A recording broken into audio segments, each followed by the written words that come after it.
আসসালামু আলাইকুম। আপনার কাছে আরেকটি ভিডিও নিয়ে আসছি। আমার ইউটিউব চ্যানেলে নতুন একটি বীজ রাসমণি।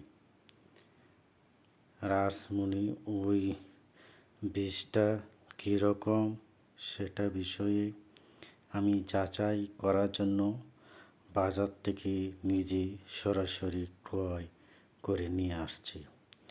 আপনার কাছে বিস্তারিত তুলে ধরার জন্য মাঠ পর্যায়ে কীরকম হয় সেই বিষয়ে বিস্তারিত দেখাশোনার জন্য আমি সরাসরি নিয়ে আসছি।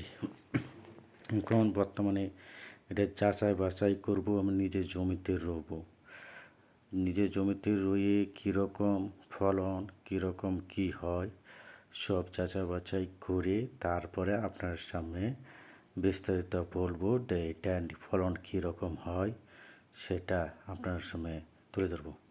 এবং আমার ইউটিউব চ্যানেলে আপনারা এই বীজ সম্পর্কে যে কোনো কিছু সম্পর্কে জানার জন্য আমাকে কমেন্ট বক্সে বলবেন, আমি যথাসম্ভব আপনাকে সেই বিষয় তুলে ধরব। বর্তমান এটা আমি বাজার থেকে নিয়ে আসছি, সরাসরি আমি নিজস্ব জমিতে রোপণ করব, তারপরে বিস্তারিত দেখব সেটা বিষয়ে কীরকম হয়, কীরকম কার্যকলাপ, কীরকম ফলন, কীরকম ধারণ ক্ষমতা, রোগ প্রতিরোধ ক্ষমতা কীরকম সে বিষয় হয়, সে বিষয়ে যাচাই বাছাই করে আপনার সাথে পরবর্তী আমি এটি তুলে ধরব। মাঠ পর্যায়ে যে সময় চারাটি কীরকম হয় সেই বিষয়ে বিস্তারিত তুলে ধরব। চারা রোবো, আলি রোবো, কত সেন্টিমিটার দূরে রোবো সেই বিষয় নিয়ে আমি বিস্তারিত তুলে ধরব। আমি প্রথমে চিন্তাভাবনা করেছি সেটির চারা দূরত্ব হবে 24 ইঞ্চি দূরে, 24 ইঞ্চি দূরে চারা রূপান্তর করব। 24 ইঞ্চি কেল দিব, তারপরে দূরত্ব 8 সেন্টিমিটার বা 9 সেন্টিমিটার দূরে ধীরে ধীরে চারা রূপান্তর করব সেই বিষয়ে। তারপরে খেতে কীরকম হয়, রোগ প্রতিরোধ কীরকম হয় সেই বিষয়ে বিস্তারিত তুলে ধরব। এবং এটা কীরকম ফলন, কীরকম আসে সেই বিষয়ে আপনাকে পরে তুলে ধরব। চারা গাছের কোয়ালিটি সে বিষয়ে আপনার কাছে তুলে ধরব। এবং আমি আরেকটি বীজ নিয়ে আসছি যে জমিতে যাচাই করার জন্য যে এটির ফলন কীরকম হয়, মেটাল শিট।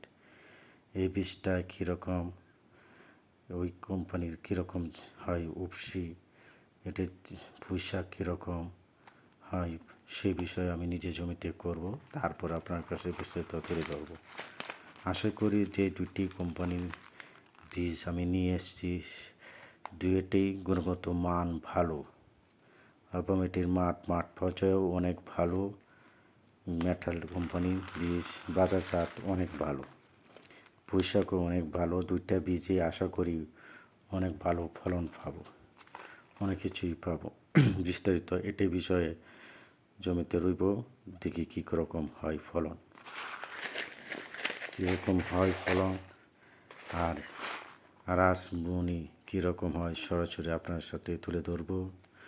এবং আমার ইউটিউব চ্যানেলে আপনারা সবাই সাথে থাকবেন, লাইক, শেয়ার, কমেন্ট বক্সে বলবেন পরবর্তী কীরকম হয় সেই বিষয়ে আমি বিস্তারিত তুলে ধরব। আপনারা সবাই ভালো থাকুন, ধন্যবাদ।